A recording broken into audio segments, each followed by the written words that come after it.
Are you pumped, Johnny? I am pumped. Yeah, Super man. pumped. Even more so after that incredible intro. Good job, man. That's how we do it. That's how we do it. On the Fat Samurai Guy's channel. What is going on? It's your boy Preston hanging out for the first time. Yes, what an honor to have Johnny, the fanatical one.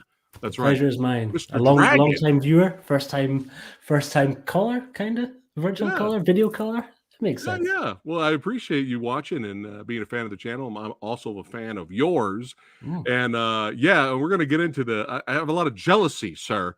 All right, I got a lot of jealousy with you. I got some stuff to nitpick, with you. I'm calling you out, Johnny. I'm calling you out.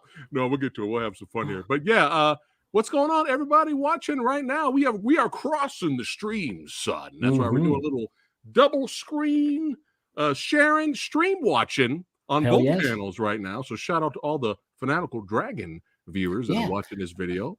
There's very much a test for that. I didn't know that was even a thing that we could do. So I don't know how many of my side are watching, but hopefully a few will jump in. Yeah, and it's all good. They can watch it later because it's on the channel. What's going on? Certified Badass channel member Heather in the house. What's going on? Say, hey, Fat Samurai Guy. Thank you again for the movies.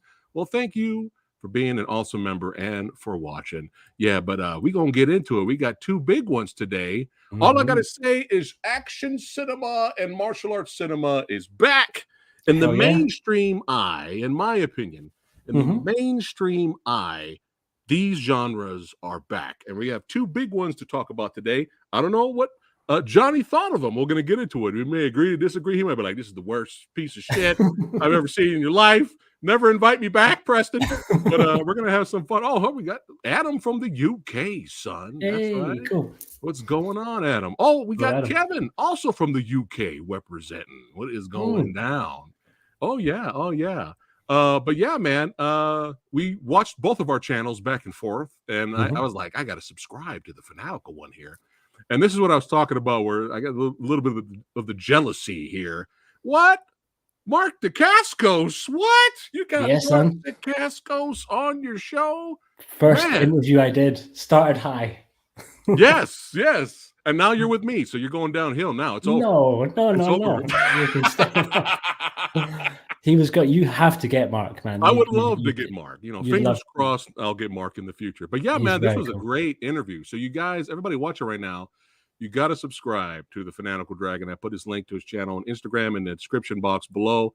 He's on the rise, but I'm also jealous because once in a while, Samurai Guy, either it's extremely rare I treat myself nowadays, or if I get like review copies. But once in a while, boom, I get to represent some stuff, right? The Tiger Cage trilogy. We got the In Line of Duty 1 through 4 box set. So once in a while, recently, it's rare Samurai Guy will treat himself, or I'll get a free Blu-ray review copy, which is always nice. But however, every time I'm watching your channel, son, I'm just like, where is he getting all these awesome copies of Blu-rays and DVDs and these exclusive?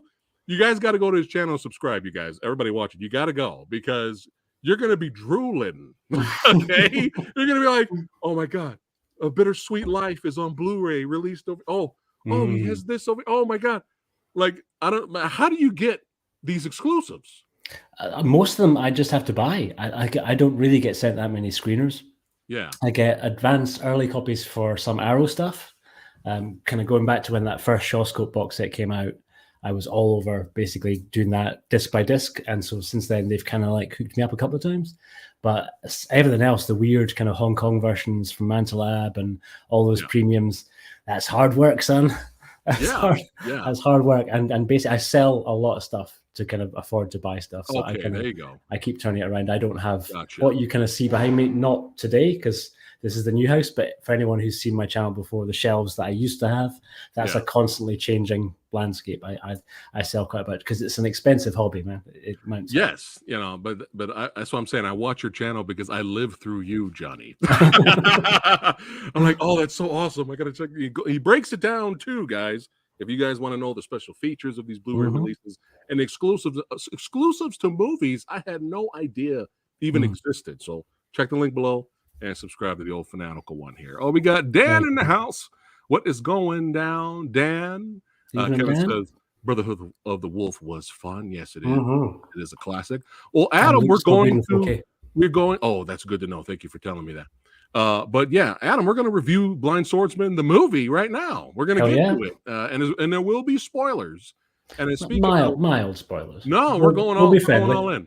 No, fuck it. We're going. It's in the thumbnail. Live spoiler review. We're doing it all. But Jet Tiger says he's going to watch Mission Impossible when it comes out. That's right. This, Yeah. I, in my opinion, it's debatable, but I feel the action genre and the martial arts genre are finally getting more eyes viewed on it in terms of, especially casuals are more excited about action cinema and martial arts movies than they've been in a while. So we got to celebrate that. Oh, speaking of martial arts and action, we got martial artist, stuntman, actor Javon Wallace, Power Ranger. That's right. He's done it all. Good to see you, brother. Yeah, man. Good to see you. All right. We're gonna get into this. And I can't wait to talk about Extraction 2, and I can't wait to tell you my result, what I think of it, and my rating of it. And I can't wait to tell you what I'm gonna say right after the rating. But we're gonna get to it. We're gonna get to it. But yeah, first off, Extraction 2, Electric Boogaloo. So before we get into that, what was your honest thoughts of the first Extraction, Johnny? Good at the time, but there's a weird thing that happens with some Netflix movies, almost like a Netflix amnesia, netnesia maybe, where at the time you kind of watch them, really enjoy them, but then a week later it's like, what happened in that movie? They become quite forgettable, weirdly, even though they're really well made. Spoilers to what I'm going to say a little bit later. That's what I was talking about a couple of minutes ago. It's strange, man. I can't, because maybe I'm just getting old and maybe my memory is going. It could be that. I think I got you beat there, buddy. Well, not by much, brother. But I think it's really weird. So the first one I kind of enjoyed. I could not tell you a single beat from that movie now a couple of years later. Very simplistic plot. It's an escort mission movie, but it was a big surprise for me for that year because we were not, especially with Thor in it, we were not expecting that kind of quality of action. We were like, whoa. So it was a pleasant surprise when it came out for me, Extraction. Yeah. But I bought it on Blu-ray from a third party because Netflix doesn't sell their content. Sadly, unfortunately, no. I feel they're missing a trick there. And you want to hear something funny? As much as I loved Extraction and just was blown away by and just pleasantly surprised by the action, I still have not watched the Blu-ray that I bought. I wanted to try to watch it to get ready for this review, but I didn't have time. I barely had time enough to watch Extraction 2. But still, it's a kick-ass action film. Sam is on a roll when it comes to the camera work, the editing, and the action. He is phenomenal at it. But let's let everybody know watching who is in this movie. Johnny, and what is the plot synopsis for Extraction 2? It's Thor himself. It's Chris Hemsworth, returning again from the first one, and I think written by the Russos from many Marvel movies fame. And so I don't think they directed, but they wrote, as Samurai said, directed by Sam Hargrave, a former stuntman turned director, and the next in a line of a good run of stuntmen turned directors, and maybe that's why we're getting such good action, you can say. But the synopsis, the tiny synopsis on IMDb, is literally saying, after barely surviving his grievous wounds from his mission in Dhaka, Bangladesh, Tyler Rake is back and his team is ready to take on their next mission. That doesn't tell you much. Basically, I think this time round, it's a personal connection. His ex-wife, her sister, has married a pretty shady kind of mobster dude, who is keeping the ex-wife's sister and her kids in prison inexplicably to keep them safe. And it's up to our hero Tyler to go into prison, bust them out, and save the day. That's it. Some very simplistic, just like the first film. Yeah. But it's an extraction. It's an extraction. Yes. But right in the beginning, definitely they go into kind of the quick flashbacks of what happened in the finale of the first film. Yeah. And they show him kind of injured. For a second there, it looks like he may or may not be paralyzed. Yeah, and then he learned to walk again. Yes. And his team here, which I really enjoyed, the little brother-sister team we got going here. They were both in the first one, right? I remember her from the first one, but he was in the first one too, I think so. Yeah. I believe so. Because as soon as he saw him in the hospital, he brought him that shirt. Yes. And I think they talked about that in the first film. Yeah, But yeah, I enjoyed his leadership and team, stuff. especially her. She was really good. I'll get to her in a little bit here. That will But be Golshifteh Farahani, I believe, okay, yes, see, is that's the why I actress have playing her. Johnny's going to do all the difficult names. That's why. I'm gonna try. It's the real reason I asked him to be here today. If I mess them up, blame my Scottish accent. We got Bing in the house. What's going on, Bing? Yes, Hey, yes, hey, yes. dude. But yeah, they try to, for the great work he did in the first film, Mm-hmm. they try to kind of set him up to where, he could live in peace, Mm-hmm. possibly, hopefully, wink, wink, start over. Idris Elba shows up. He's like, look, man, we got more work for you to do. Stop moping. Stop feeling sorry for yourself. Let's go. And then right after that, Hearts on Fire started playing. You know what I'm saying? Rocky IV, that's right. Thor ran to the top of the mountain and yelled, Loki, But I was hearing that music, man.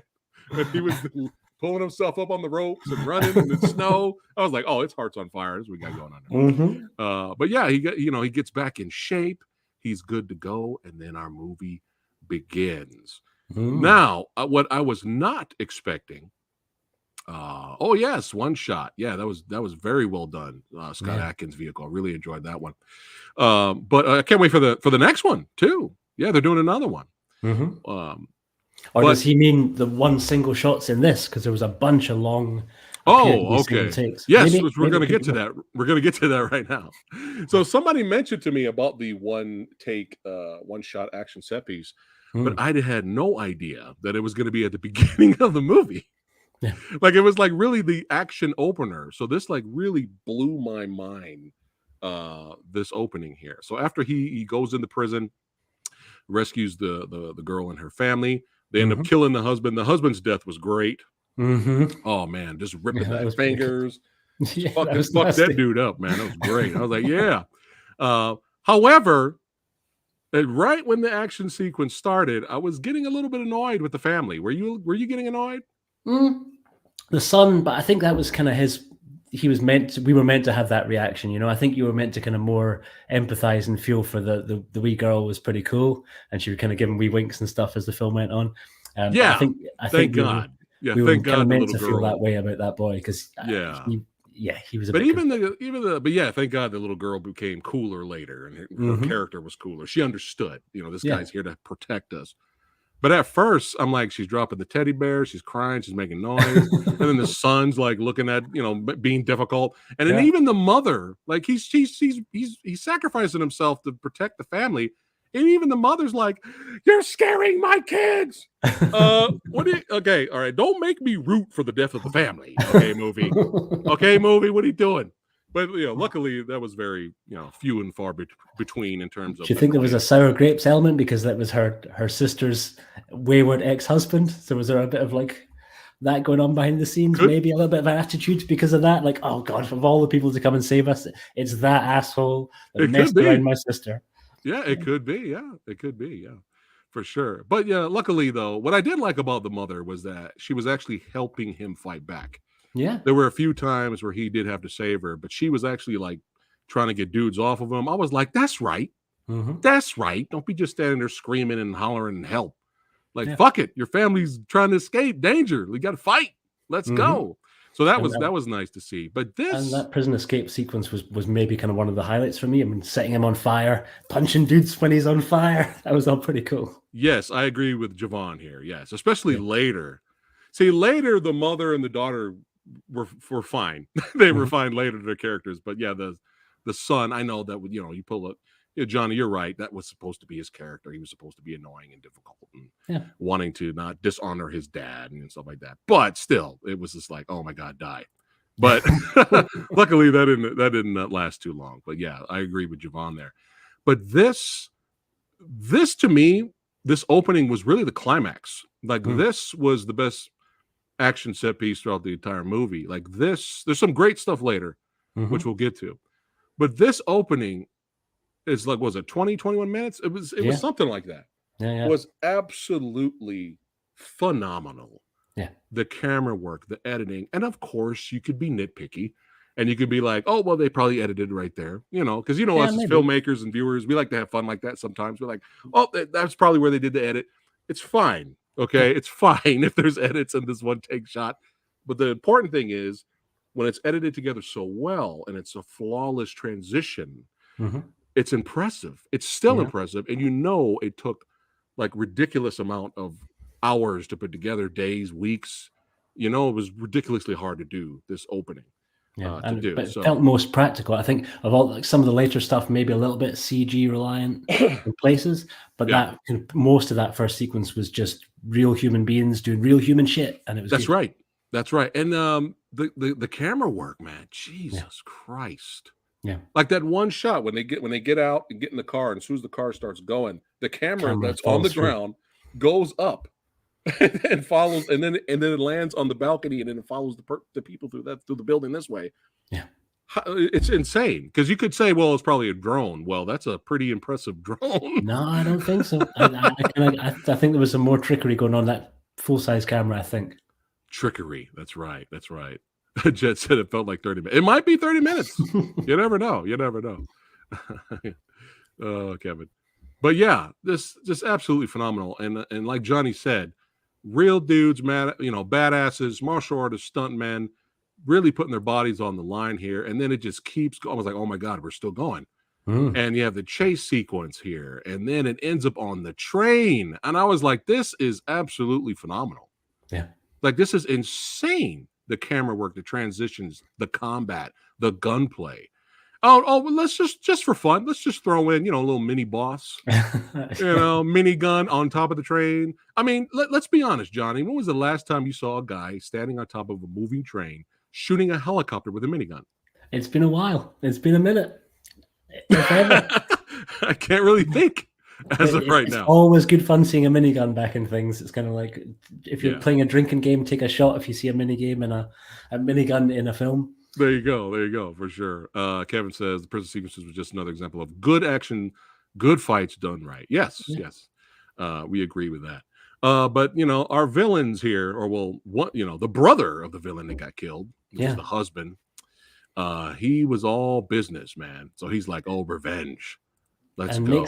Makes me think we chose the wrong line of work, Samurai, because he's a farmer who inexplicably had access to a small army. Like, how much money are farmers making these days?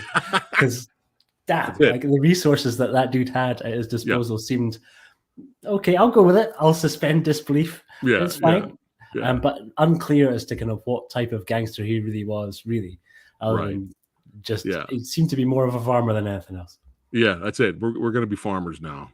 We've announced it here. That's it.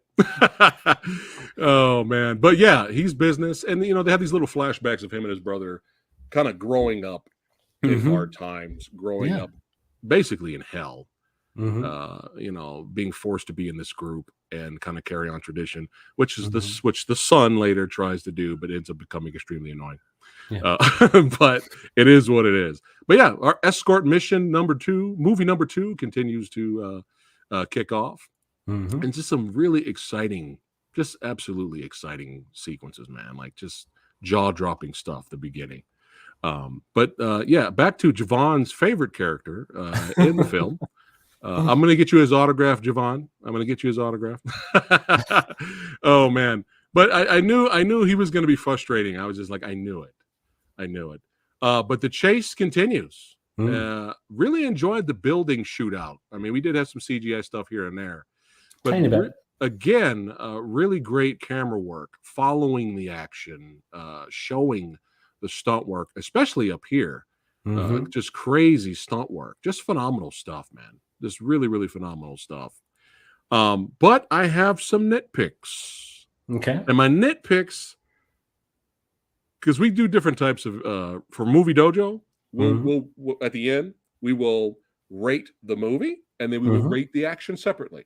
Okay, because sometimes movies are average, but the action is stellar, right? Yeah. So the movie has kind of lost some points here a little bit because you bring in Daniel Bernhardt. Yeah. What a waste.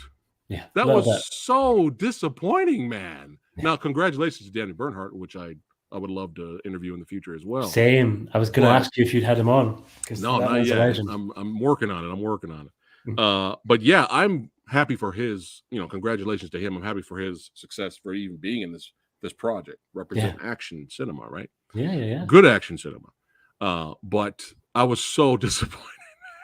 I was so disappointed because when Daniel Bernhardt shows up, this is like around the building action shootout sequence. Down in the parking lot, when Daniel shows up, I was like, "Oh shit, it's about to go down."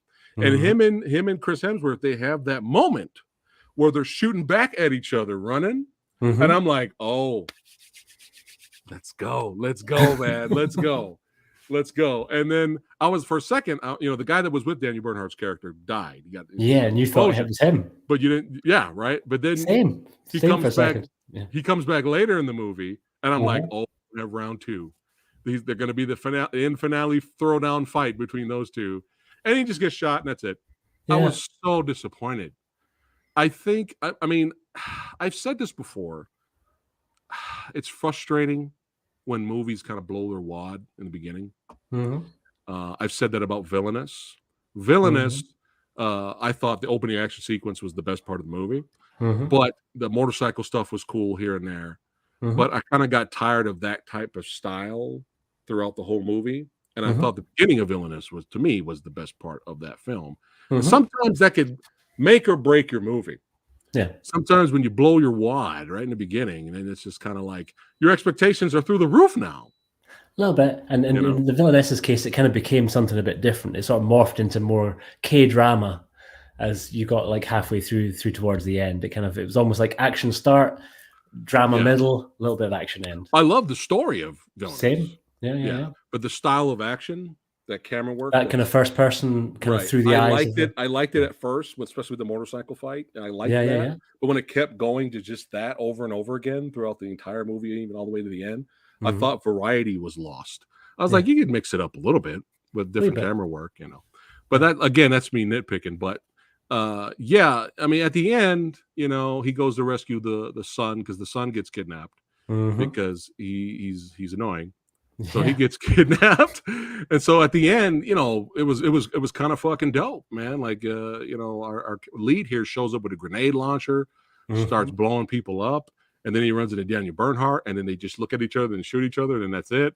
And then he goes in, and he has a average, solid fight. The fight, I mean, I know his character's injured; he's not at his best.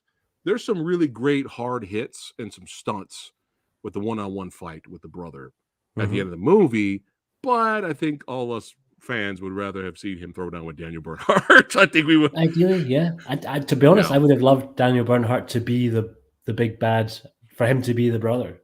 Yes, because he's easily good enough of an actor to do it, and his action credentials are through the roof at this point. At the moment, he's only really getting that kind of lead henchman, talking henchman parts, which is a total crime. It's another Scott Adkins situation all over again. It's like, give this dude the starring roles, And he was looking like Samurai Guy in the movie. He was looking badass. Yeah, man, I was going to say. He had that hawk. I was like, let's go. And he just showed up. He's like, hey, Chris, how you doing? Hey, Daniel, boom, boom, he's dead. I was like, oh, man, that was so disappointing. Hey, what's up going on, Richard? How you doing, brother?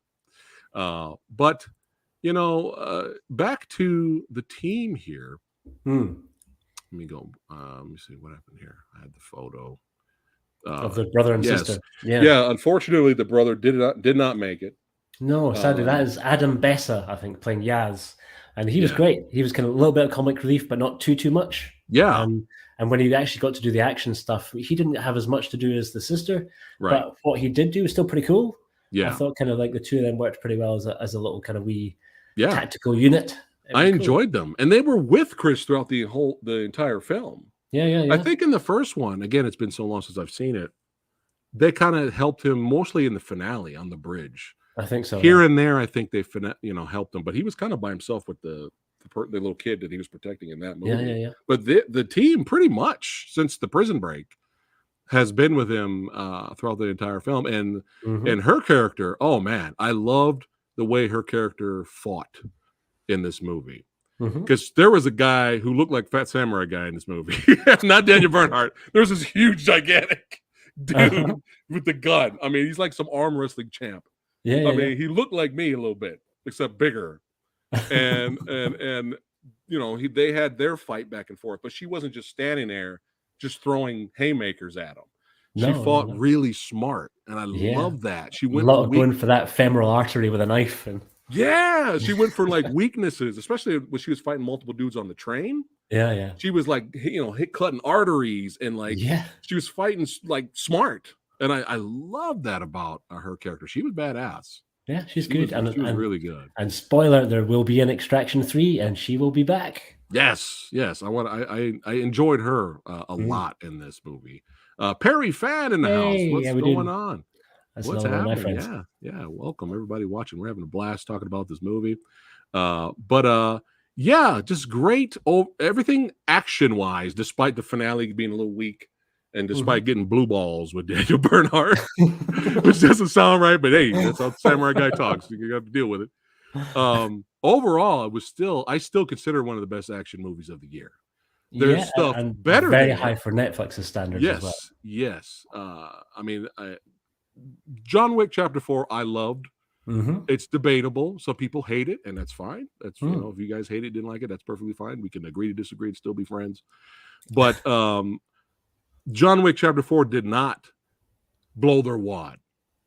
Okay. The opening action sequence in Japan that was almost 30 minutes. Easily could have been a finale in any other action movie. But look what they kept doing.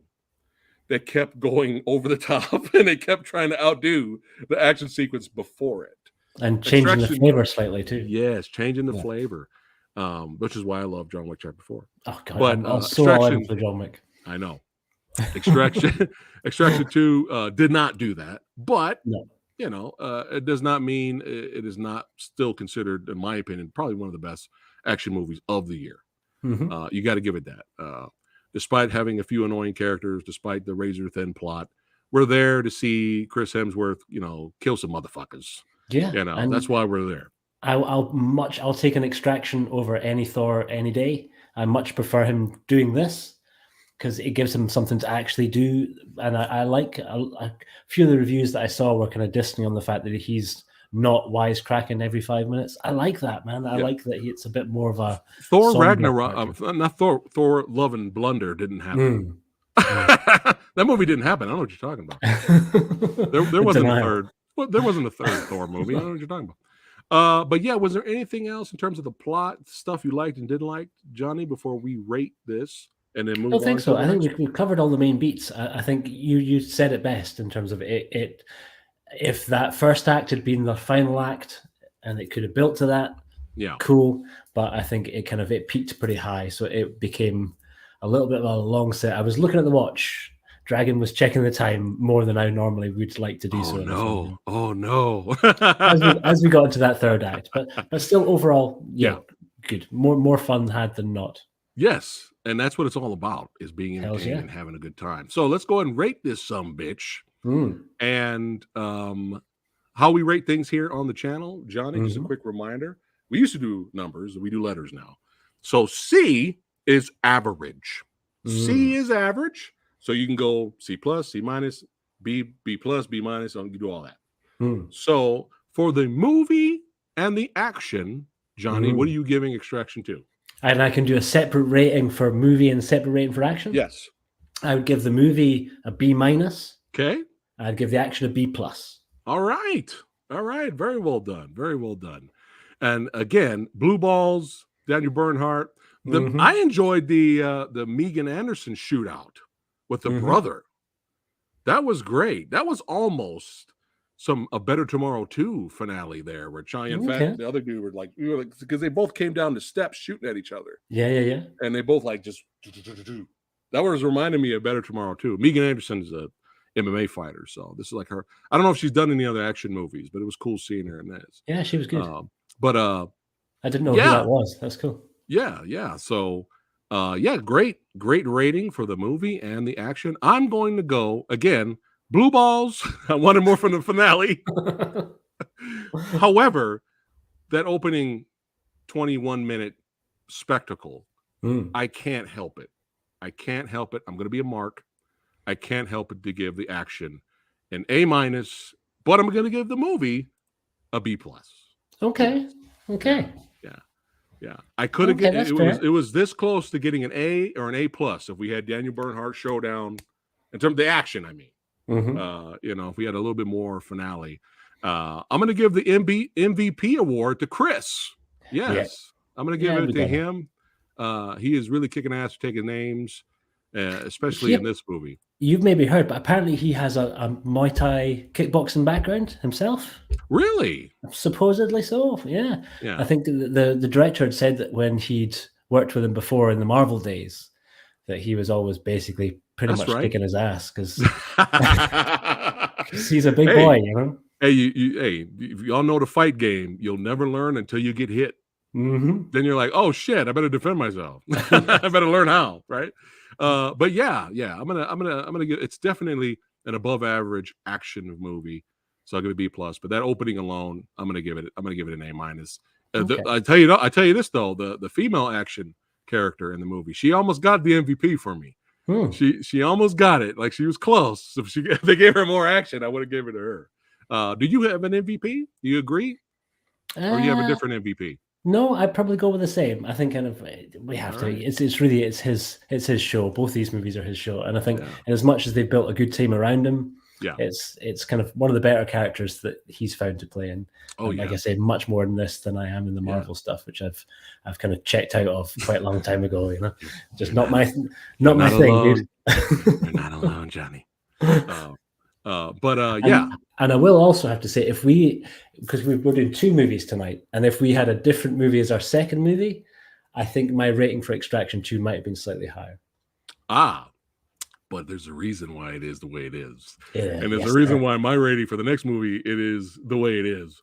Okay. But yeah, we're going to jump into An Eye for an Eye, starring Chuck Norris. We're going to get into that. I enjoy that movie too, by the way. But yeah, I'm going to, again, this is why you're here. So let us know who's in it, the main players, the star, and the director. And I clicked on the director. I think Yeah. this is his only movie. No, No? it is not, my friend. No, he's done Oh, a few. okay. He's done quite a few, and he's done quite a few with that actor. So the director, we should say, Oh, is Yang okay. Bin-Chia, Okay. and this is, I think, is his third collaboration with the main actor. The guy who's playing the blind swordsman is Mutsai or Mutsi, depending on how you want to hit that surname. Yeah. And I think they also made. How do you say it again? The actor? Yeah. Moisi or Musi. Musi. Okay. I'm by no means an expert. I just stumble my way through. But I think they'd previously made another film together, one called Fight Against Evil. Okay. That same director had made. He's really young. I think he's like 30, 32 years old, the director. Oh, wow. Yeah. And the actor, former child actor, had been in a Jet Li movie when he was a kid. And yes. a couple of things. Old yes, school. Yeah. Hey, man, you're super organized. Oh, yeah, that is him as a tiny little boy. I know, right? Legend of Shaolin. Do you consider both of these movies Jet Li cult classics? Classics is maybe a bit of a stretch. They are certainly both Jet Li movies. Cult films? Yes. They're both pretty good. My Father Heroes maybe slightly, yeah, they're okay. I think there's other Jet Li joints that I would go to probably before those, but they're both pretty good. But the highlight for both of them is their chemistry together. Yeah, especially in a new Legend of Shaolin, we had a little bit of Lone Wolf and Cub vibe. Yeah. But yeah, he is all grown up now, and for hysterical hilariosity purposes, I highly recommend you watch me and the Kung Fu genius himself, Alex Richter's review of our leading man in Yip Man: The Awakening. You will laugh. you will cry from laughing. Okay, you will enjoy that review. Even if you love the movie, still watch the review. You will have a lot of fun. Me and Alex come from different perspectives and views. I'm guessing that the Kung Fu genius hated that movie. the Wing Chun master, yes. But we did focus on what the positives were for the film. But at the time, this is very important. At the time when we reviewed this movie, we reviewed it as if this movie got released in a whole bunch of theaters everywhere. We did not know that this was a straight to streaming, low budget, in and out fare. Yeah. So I didn't look at it that way, and I didn't review it that way. If I went back and to review it now with that in mind, my rating might change Slightly. It'll change slightly. Well, he had big shoes to fill as well in that part. I mean, it's very hard at this point for anyone else to play Ip Man and I not didn't. think of Donnie. Yeah. Well, I didn't have an issue with him at all. Okay. It was other parts of the movie we had issues with, and especially with the. Did you see the movie? Yeah. So did you know the end finale fight he had, not with the jitsu guy, Mm-hmm. but the one before that, where it was in front of the audience outside and everybody's watching, and he's on top of the stage fighting the boxer. Mm-hmm. Yeah, that fight choreography was stolen from Yip Man, the first one. They didn't even bother making up their own fight choreography for that scene. Yeah, well, I think So that's disappointing. I think it's a Western director who made that movie. It's not certainly not the same director who did the movie we're looking at tonight, although it is the same actor. Right. But yeah, I didn't have no issues with the lead. It was just other things. But there we go. You got some. My father's a hero fan. Yes. But yeah, now eye for an eye, baby. Let's go. I saw the trailer for this, and I was like, yes, I am in. I am sold. Brought to us by the almighty Well Go USA, baby. That's right. And you can watch it on the HI-Yah channel. If you're in the States. I know. Hold on. I'm going to segue to you in a minute. But check the link below, guys. If you are in the States, click on the HI-Yah link, and you have a free trial and check it out for yourself. It is a phenomenal channel. Getting better. It's getting better. It keeps getting better and better. However, if you're in the UK, go ahead, Johnny. I am jealous. It's my turn to be jealous of you, Samurai, because we do not get HI-Yah, and I desperately wish that we do. It looks like an incredible channel, amazing selection of stuff. So if anybody is not in the States and can't access HI-Yah and doesn't want to go down the VPN route, you can watch this on the service it was actually originally made for, which is a Chinese streaming site called HI-Yah. And I think you can get a month subscription for 99 pence. If you're in the UK, it's about $1.30 maybe, which gives you full access to Eye for an Eye and a whole bunch of other movies. You can see other movies made by the same director, and their synopsises are laughably badly translated. So just for comparison, because we should do the synopsis before we jump too deep in, right? Yes. So HI-Yah did a very succinct, good job. They've said a skilled blind fighter meets Ni Yan, a restaurant girl who is brutally killed. Wait a minute. Is she, though? Reluctantly drawn into a dark power struggle, he seeks justice and revenge whilst discovering his true identity. So HI-Yah also, I think, maybe copied their synopsis across. Yeah, because that's not what happened. No, it is not. On the Chinese site, expands on that a little bit more, and they say the blind knife catcher, though my subtitles called him the ghost killer, but the blind knife catcher, Blind Cheng, who possesses great skills, meets Ni Yan, a restaurant girl who is brutally murdered and abused after, possibly, even though she's not murdered in the film. Despite not wanting to intervene initially, he was gradually involved in a huge power of the dark strife. Blind Cheng began to embark on the road to seek justice and revenge. Along the way, his true identity was also revealed. That's a very Chinese description. Yeah. Horribly translated into English. So it makes basically no sense. Yeah. But yeah, I think so. Putting aside what both sites have told us, the character he meets is not killed. Her family is killed. And he basically tries his best to keep her alive and get her out of bad situations and avenge her and avenge the fact that her family has been killed on her wedding day, no less. Yes. Very well done. And that was hilarious. I'm glad you shared that botched version there. On both sites. Yeah, that's pretty funny. That's actually pretty funny. But yeah, I mean, it's not like this is a new concept. No. I'm a huge fan of the Zatoichi movies. The whole same box set. I mean, that Criterion set is incredible. Yeah, it's such a beloved character. Katsu's the man, and it's just so beloved. It's so nice, and just classic, iconic, will last forever. You know what I mean? But there's been so many other, like, thousands and hundreds of thousands of versions, everybody doing their own thing. Even in Korea, we had the Swordsman, which is like their own, vision impaired badass movie, which I enjoyed. I love that movie too. And I got to say, because I watched, you had on the wonderful Frank Jeng and Rick Myers talking about these movies before, your non-spoiler review. And I don't want to correct Kung Fu Santa, but I'm gonna have to correct Kung Fu Santa. Okay. I think because he said that he thought the choreography in The Swordsman was done by Kenji Danagaki. It is not. No, it's a different guy. That is not Kenji. I only know, I wouldn't normally flex this hard on something, but I got a chance to interview. I interviewed Kenji for my channel. That is I'm awesome. posting that pretty soon. He's the sweetest dude you can ever imagine.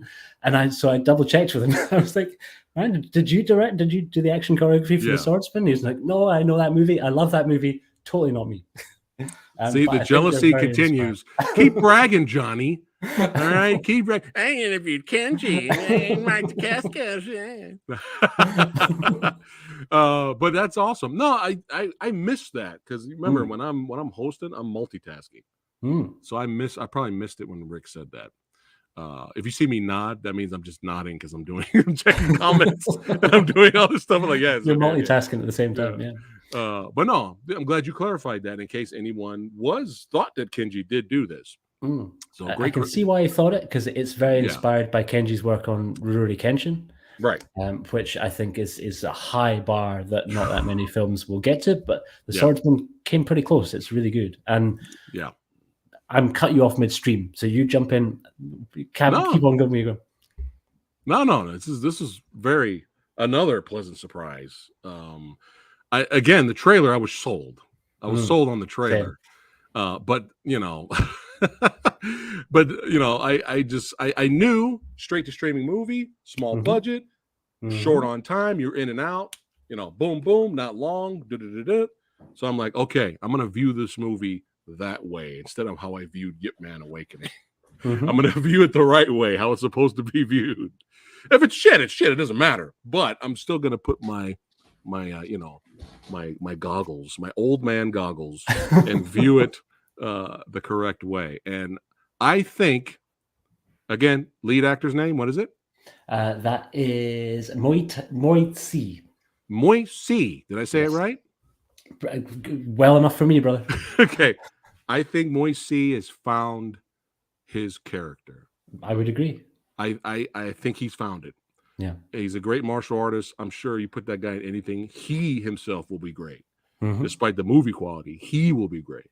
Yeah. But I think he's found his character. I want to see 5 more movies with this guy as this character.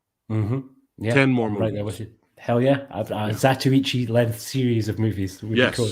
Yeah. Let's fucking go. Yeah. Because this dude, everybody watching right now, is a bad man. And what I love about this version of the Blind Swordsman is he's not Zatoichi.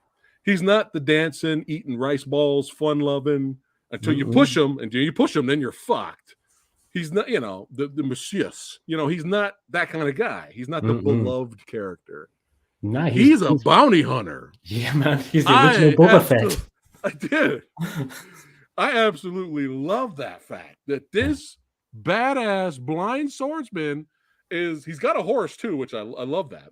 Yeah, the he's got his own. He's just dragging his horse around just so the horse can carry the body that he's taken, his bounty. Yeah, and it's just little things like him just dragging the bodies in the bag. The guy's still alive, but he's in the bag, and he's just walking, just dragging the bag right into the sheriff's office to get paid. Yeah, the fact that he's its own character. He's totally different. Than Zatoichi is what I love. It wasn't just a straight up carbon copy. He's a totally different character, and we even get a little brief flashback before he lost his eyesight and stuff like that. But he's just a badass with a heart of gold. He's out there making money. His female companion friend, they were soldiers together in the past. She kind of led him along. I don't know how many years she was kind of leading him along, saying, "Yeah, we're working on trying to get you a cure." Until he realized, okay, you just want to keep me around because you care about me. There is no cure. But man, his female companion friend, what happens to her? They gave her a Shaw Brothers death. She did. She got Chang Chade, son. Yes.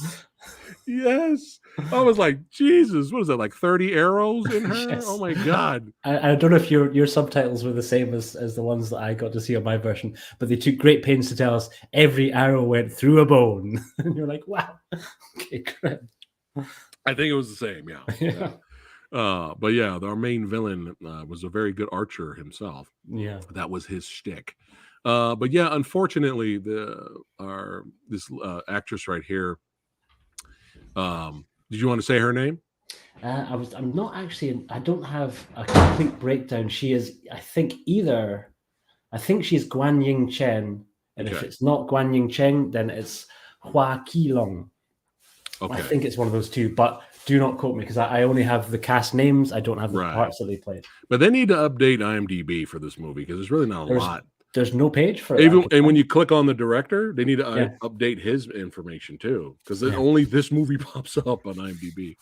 But yeah, she's trying to lead a happy life. She's getting married, and man, the villains show up. They end up killing her brother. I enjoyed this villain here with the hooks. Yeah, man, he was pretty gnarly.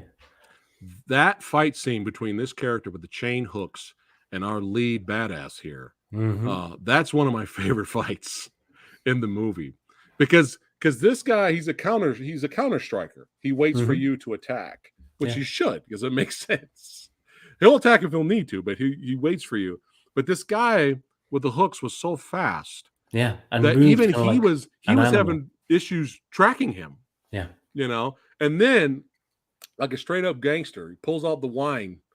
The what was it? What do you call that thing they hold it in? A gourd. Yes, he pulls that out and then drinks it, and then waits for him to go by, and then spits on him. And so now when he moves around, there's like a slight particle effect that he notices, and then that's when he fucks him up. Smell too. Yeah. Yes, that was phenomenal. You guys are going to love that fight. That's so good. He goes in there when he's trying to rescue our lead actress here. But yeah, I think her character name's Ni Yan, so it's easiest if we just call her by her character name. Yeah, Ni Yan. Yeah, whatever works at this point. But yeah, there was a heist setup that went wrong. The brother was a part of it with the villains. The shit hit the fan and he ran away, so that's why they caught up with him. Yeah. Unfortunately, this was during his sister's wedding. They kill him, and they killed her, his sister's fiance. And yeah, it's not a good day for her. But the worst thing was the cops. The worst thing was the law. We're like, no, you need to change your story, not tell the truth. And she's like, I'm not going to do that. And then that's when they tried to force her to tell the truth. And then that's when our legend here shows up to kind of save the day. And then it just takes off to, it just goes to 11 after that. You know what I mean? It's been a while. What was the last time you saw a martial arts movie that had this much bone breaking in it? It's kind of been a while. It's been a minute. I think probably I saw Sakura pretty recently, and we will kind of speak about that again. But it's a different sort of flavor. Okay. A different sort of energy and stuff. Yeah. But, I still haven't seen it yet, but yeah. It's not. Okay. I'm hearing the plot's been done to death, but the fights are good. Yeah. That's a very succinct summary. Okay. Yeah.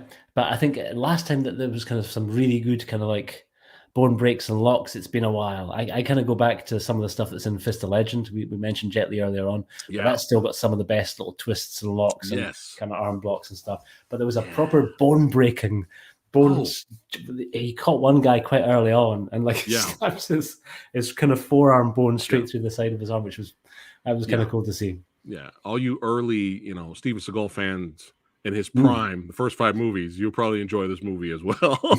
But it's just like, just tons of bone breaking. It is not, it's not fun to fight our lead here. It is not fun. But yeah, it was nice to see that. Yeah. It was nice to see that. Again, kind of differing him from Zatoichi. Zatoichi would disarm if he needed to with his hands.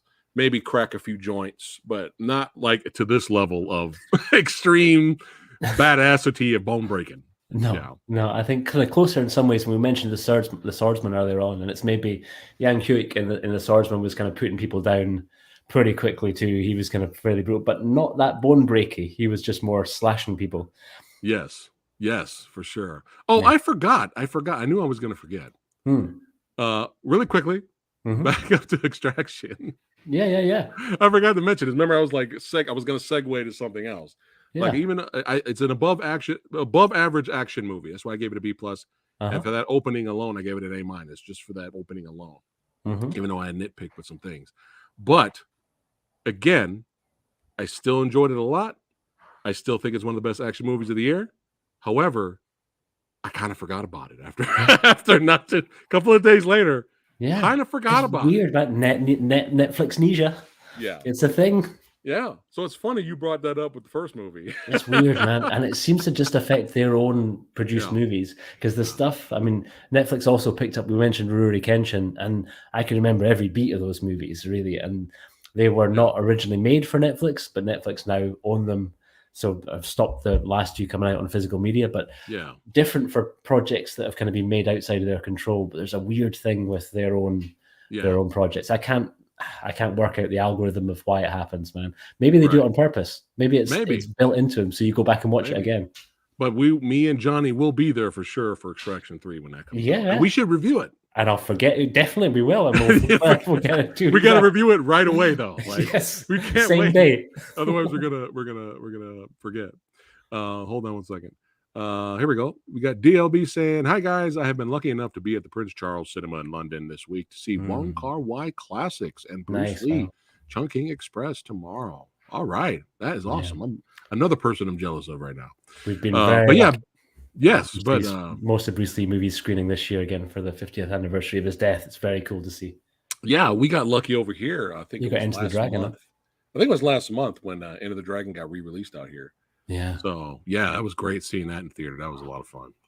But remember, this is straight to streaming, small budget movie. You're in and out. It's not long. Boom. Okay. So again, you know me, I'm greedy.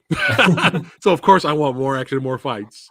And Johnny's like, "You're insane, Samurai Guy." No, man, I'm right there with you. For this one, I'm right there with you. I could have had, if this was the length of Extraction 2, I would have been a happy man.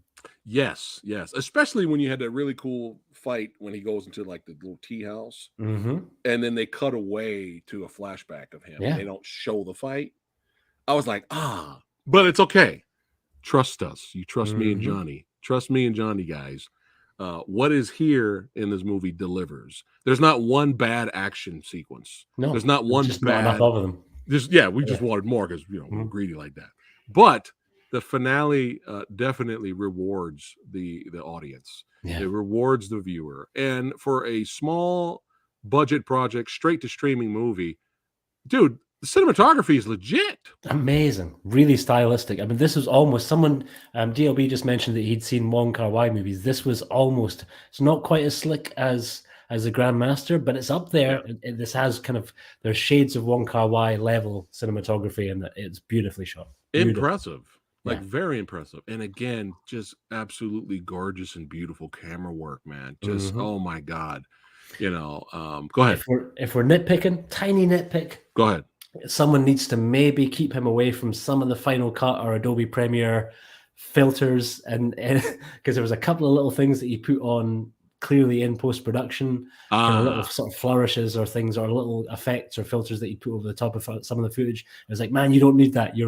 We're already sold. We're already right in there. Just a few less of those sort of tricks, because they weren't helping too much, and they'll date it a little bit quickly, I think. Right, and you have a little bit of CGI blood, a little bit CGI arrows, a little, but all this is forgivable when you have action that this movie has. It's the little movie that could really, and if we get more of these kind of movie guys, we are good to go.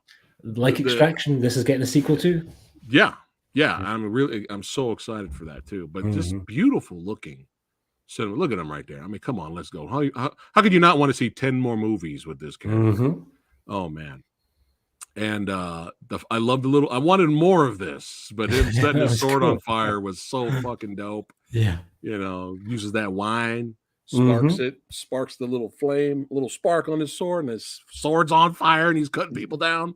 It's phenomenal. It's phenomenal. It's kind of funny. We're reviewing two movies that our main hero got set on fire. That's right. I just now noticed that. How funny is that? We had flaming fists for Extraction 2, and we had flaming swords in this one. How funny. I'm all in for it. It was great. Really cool. And I'll even forgive the slightly bad sort of CG on the liquid before you set fire to it.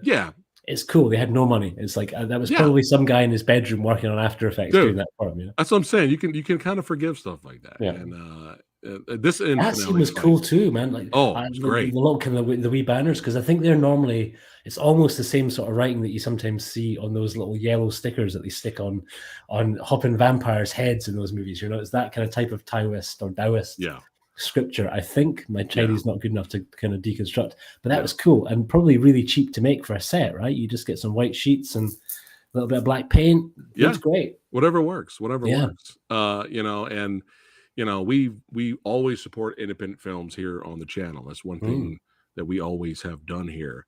And it's kind of funny. And I might bring this up again later with Lady Fat Blood, but in a future video, but it's kind of funny. It's kind of like, you know, we get a lot of questions recently and like, you know, requests like, where's the Flash review? Where's Indiana Jones and the Diarrhea of Destiny? Where's Transformers review? Where's, you know, and from what I've kind of been hearing, and because it's money and time, guys, money and time. You got to have both. So we missed a lot of big budget AAA releases of films recently. We will get to them at some point. We will review them at some point. But from what I'm hearing, we kind of dodged a lot of bullets. From what I'm hearing, it's either bad or it's meh. Yeah. You know, that's what I'm hearing from all of these big budget releases. Like some people are like, oh, it was fun, but it's not great.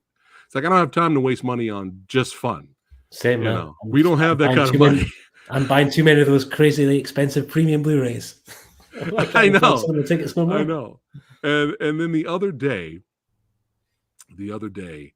me and my wife sat down, and I'm going to be doing a review probably tomorrow, guys.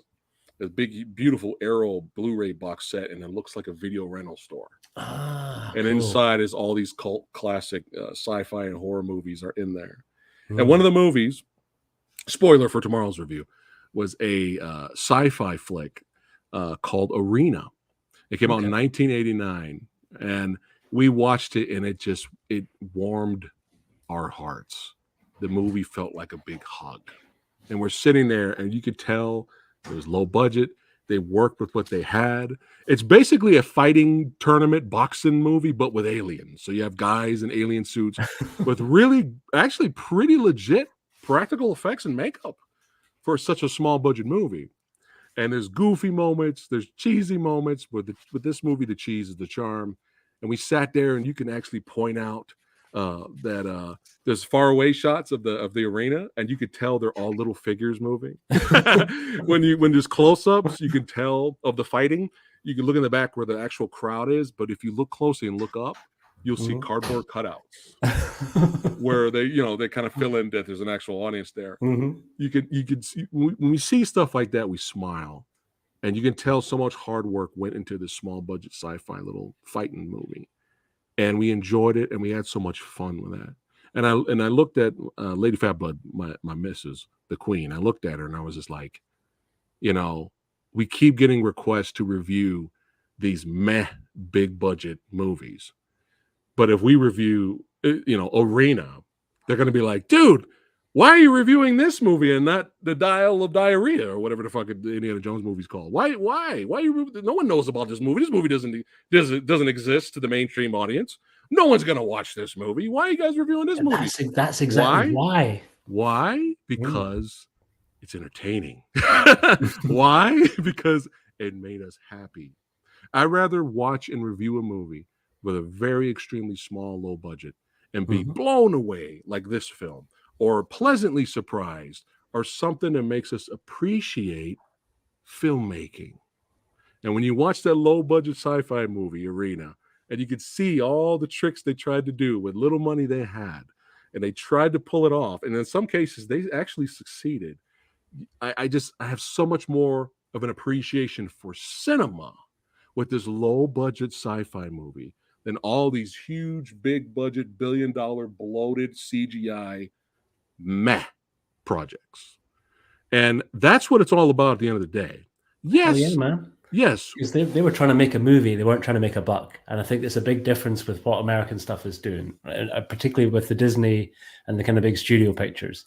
I think they've forgotten that somewhere underneath what they're doing, they need to actually make a good product, a good movie They're just trying to make money, and that's the only motivation. And there it is. it's sad, man. It's Don't care really if the sad. CGI is bad. Fuck it. People will pay They to don't see it. care. Release in theater. They don't care. Yeah. You know, and Yeah. and that's what it's all about. Is having that connection with a film, appreciating it, all the hard work that went into it. Mhm. And that's what it's all about. And that stuff stays with me. That stuff makes me smile as a viewer, an audience member, a collector, if you will. Mhm. That's the kind of stuff. And I'll repeat all of this tomorrow when I review the box I'll be set. right there for it. I haven't had a chance. I'm now jealous of you because that's one that I did have on my list, but I just haven't had the resources to pick up. But that box set looks great, and have to do. I mean, I have shout out to screeners. I don't have the actual physical. That's cool. But I get to talk about the films and the special Yeah, features. and stuff. I think for those people that are going to buy the big full box, all the artwork on that set has been done by a dude whose work I adore. He goes by Uncle Frank Productions on Instagram, but is an artist called Lanshidi. Yeah. Really nice guy, incredible artist. And the work he's done for that set looks so cool. Yeah. Robot Jocks is on that set too, isn't it? Yeah. I can't wait to talk about that tomorrow. I can't wait. But yeah. And, you know, Eye for an Eye falls into this category. Yeah. Scratch that itch. Yes. Scratch the action itch, you know, for sure. Yeah. And of course, me and Johnny, again, we're greedy. We want more fights, we want more action. But for what's in there, it was so well done. So I you know, again, I will be rating this movie in the actual genre it's representing, which is low budget, straight to streaming, short, you're in and you're out type of movie, martial arts genre. That genre is how I'm rating this movie. Not how are you rating? What are you giving the movie and the action for Eye for an Eye, John? For me, I'm gonna go with I'm gonna go for an A- for the story and an A+ for the action. Nice. In fact, actually, no, other way around.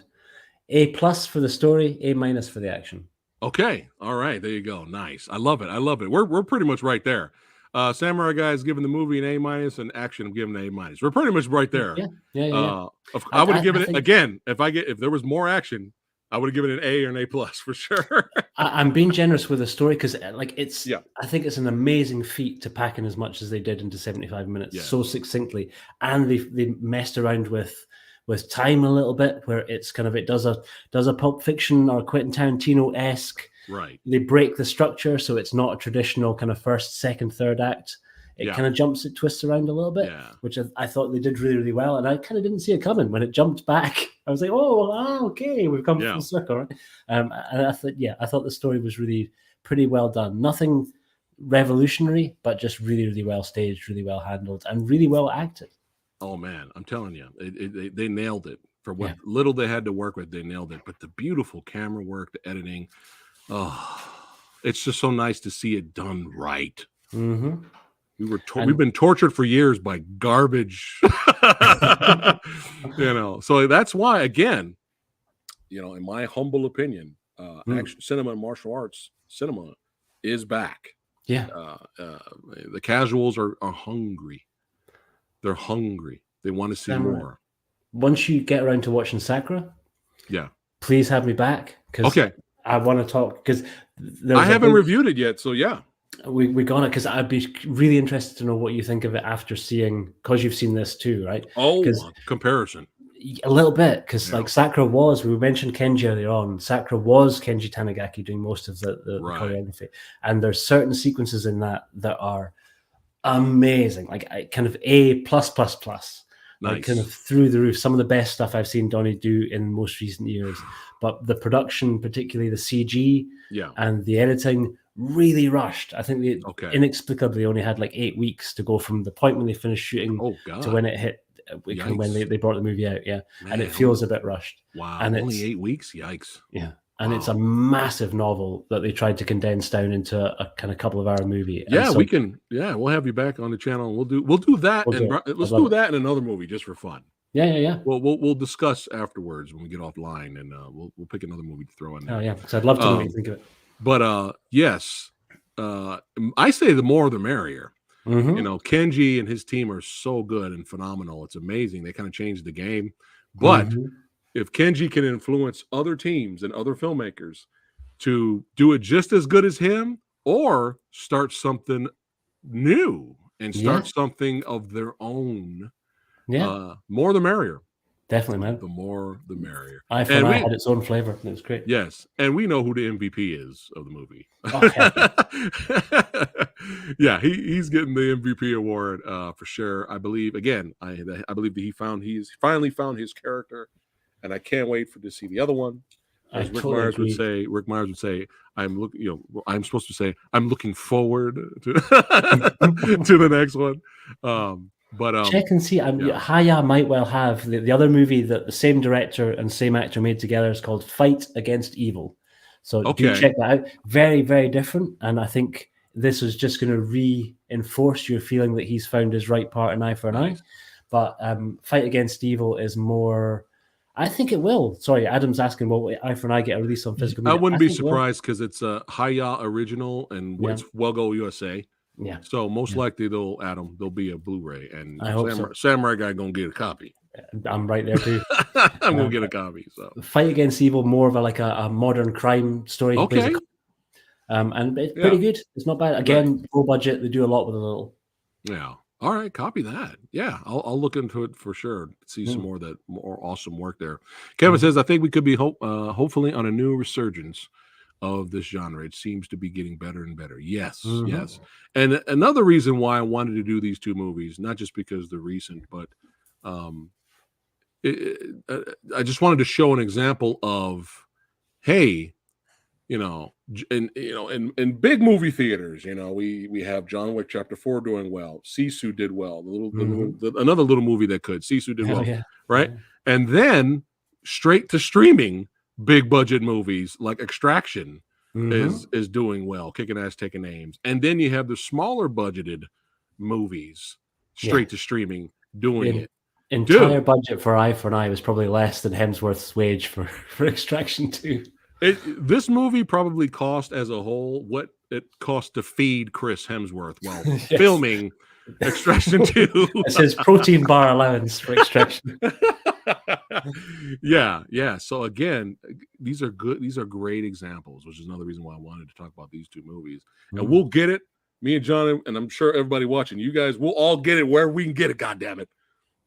Straight to low budget streaming, other streaming services, big budget movie releases. If it delivers with the action and it's worth watching and it's exciting, we will be there. Hell yeah. For sure. Yeah. But yeah, man, this was a blast. Yeah. Raging Fire. Yeah, that was another great movie too. We reviewed that. R.I.P. Benny Chan. Yeah, man. Yeah. But yeah, this was fun, brother. I'm glad I was able to reach out and connect to you, and you were free to do this today. We will be doing a lot more Movie Dojo episodes for sure. And if we can't do two movies, sometimes doing more than one movie is a lot. We could do one movie. It's fine. Well, we can do two. We can do two. Yeah. Easy. Yeah. But this was a blast having you here. Hey, everybody watching, y'all know what you need to do. Hey, check the links down below. That's right. Follow the Fanatical Dragon, baby. That's right. Follow him on Instagram. Follow him on the YouTubers. Subscribe. That's right. His channel is on the rise, and Samurai Guy enjoys hanging out there and drooling at all the stuff I'll never have. Damn you, Johnny! You did pretty good though, man. You have buy less figures. You can buy more discs, but you got some figures to die for behind there. These figures I've had for years, so they're old. They're like really old. But no, make sure you guys subscribe to Johnny. And hey, if you're new here, hey, you guys are fucking awesome. Thanks for hanging out with your boy Preston Samurai Guy, and subscribe to me. That's right. Share the video, like it. We want to spread the word of badassity. That's right. And don't go anywhere, Johnny, but I'll see you guys on the next one. Don't forget, live Q&A tomorrow. I'll be reviewing those Arrow Blu-rays. You'll see it scheduled. So come hang out with me tomorrow. We'll have some fun. 8 p.m. Pacific time, most likely be tomorrow. But yeah, I'll see you guys there tomorrow. And take care, guys.